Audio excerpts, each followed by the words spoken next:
All right, hello everyone. Today's lesson is 2.3 and today we are going to solve multi-step equations. Let's get started. Previous objective is to solve single-step equations, and today we are going to solve equations involving more than one operation. We are also going to solve equations involving consecutive integers. So make sure that you have the objective for today written down in your notes.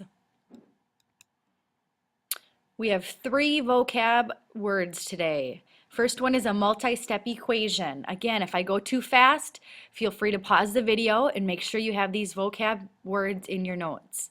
A multi-step equation is an equation that requires more than one step. Consecutive integers are integers in counting order. 1, 2, 3, 4, 5, 6.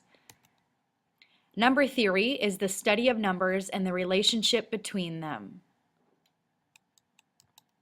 All right, let's get started. Example number 1 is to solve multi-step equations. All right, so we have 2q plus 11 equals 3. Now, again, just like with single-step equations, I always draw a line down the equal sign. And the first thing that you want to do is to never separate your variable. Always eliminate the number that stands alone first. So in this case, we have a positive 11. So I'm going to subtract 11 from both sides.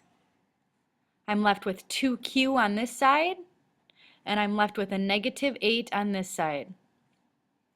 Now my last step is to get q by itself, and I have 2 times q, so I'm going to divide to undo it, both sides by 2.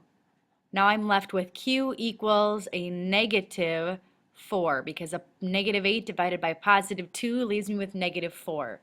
And now quickly I'm just going to check, does 2 times negative 4, that's negative 8, plus 11 equal a positive 3? Yes, it does.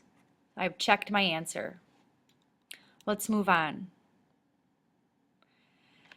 K plus 9 divided by 12 equals a negative 2. Again, multi-step equation. We're going to write out the problem. K plus 9 divided by 12 equals a negative 2. And the first thing I'm going to do is draw that line down the equal sign. Now this K right now is connected with this positive 9. So the first thing I'm going to do is get rid of this division, or divided by 12. And in order to undo division, we are going to multiply both sides by 12. This leaves me with k plus 9 equals a negative 24. I can subtract 9 from both sides. And a negative make a bigger negative. You should get a negative 33 for your answer. So does negative 33 plus 9 divided by 12 equal a negative 2? Yes, it does. Negative 2 is on this side and negative 2 is on this side. So I've checked my answers. Now we are to the checkpoint. So take a minute, solve this problem. We'll come back together and make sure that we got the same answers. So pause the video now and see what you get for 6v plus 7 equals a negative 5. All right, hopefully you've checked your answers. I'm going to work through the problem. 6v plus 7 equals negative 5. I'm going to draw that line down the equal sign. And the first step that I'm going to do is to subtract a 7 from both sides. I'm left with 6v on this side, negative 5 and a negative 7 give me a huge negative 12. My last step is to undo this multiplication with division. So I'm going to divide both sides by 6, and I'm left with v equals a negative 2. Negative divided by a positive is a negative. So then I'm going to check, does 6 times negative 2, which is negative 12, plus 7, give me a negative 5? Yes, it does. Negative 5 equals a negative 5. I've checked my answer. Hopefully you got the same answer as I did. Let's move on. This next question is the multiple choice question that will be answered in the Google form. So take a minute to check or to solve the problem, get the correct response, and then save your answer to record later on the Google form. Let's move on. We're on to consecutive integers. Consecutive integers are integers that come in counting order. Remember the difference between a whole number are our counting numbers. I like to think of them as our 1, 2, 3, 4, 5. Whole numbers are all of our positive whole numbers. Now, integers are positive and negative whole numbers. So -2, -3, -4, but also include 3, 4, 5, 6, 7. So when they talk about consecutive integers, integers that come in counting order, consecutive even integers would be 2, 4, 6, or 6, 8, 10. And consecutive odd integers, 1, 3, 5, 3, 5, 7, -1, -3, -5 would be our consecutive odd integers. Now there's a formula to solve consecutive integers. I have a little shortcut to show you on how to find consecutive integers.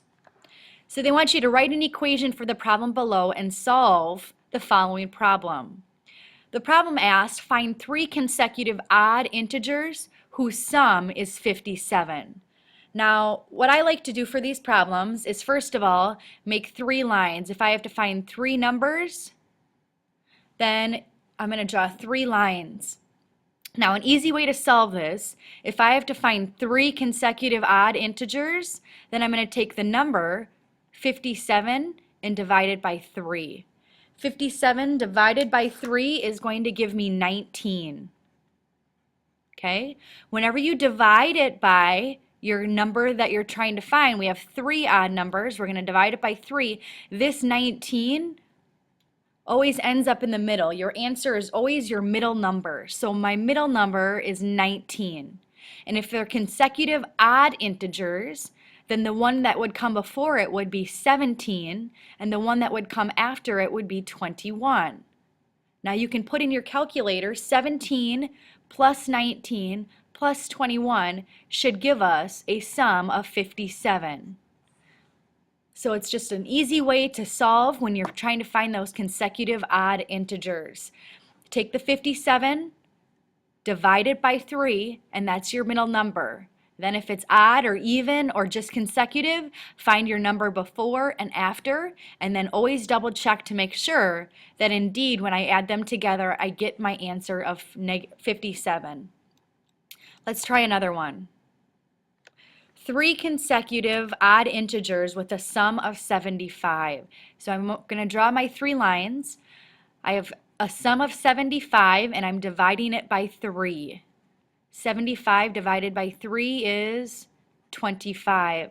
So my 25 always goes in the middle. Your solution always goes in the middle. And then you need to decide if it's consecutive odd integers. The one that would come before it would be 23, and the one that would come after it would be 27. Again, if you add these 3 numbers together, you should get an answer of 75. This next one is a checkpoint, so I want to take a moment, you practice, try to see what you can get 3 consecutive integers with a sum of negative 36. So go ahead and pause the video, try it, and see what you get.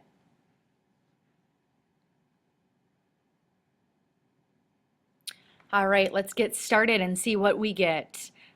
3 consecutive integers, I'm going to make my 3 dashes. I have a negative 36. Whoops.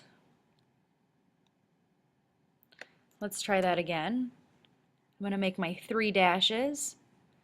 I have a negative 36 and I'm going to divide it by my 3 integers that I want to find, and I get a negative 12. So I'm going to put negative 12 in the middle, and it's consecutive, so I don't need odd or even. They should come right in counting order.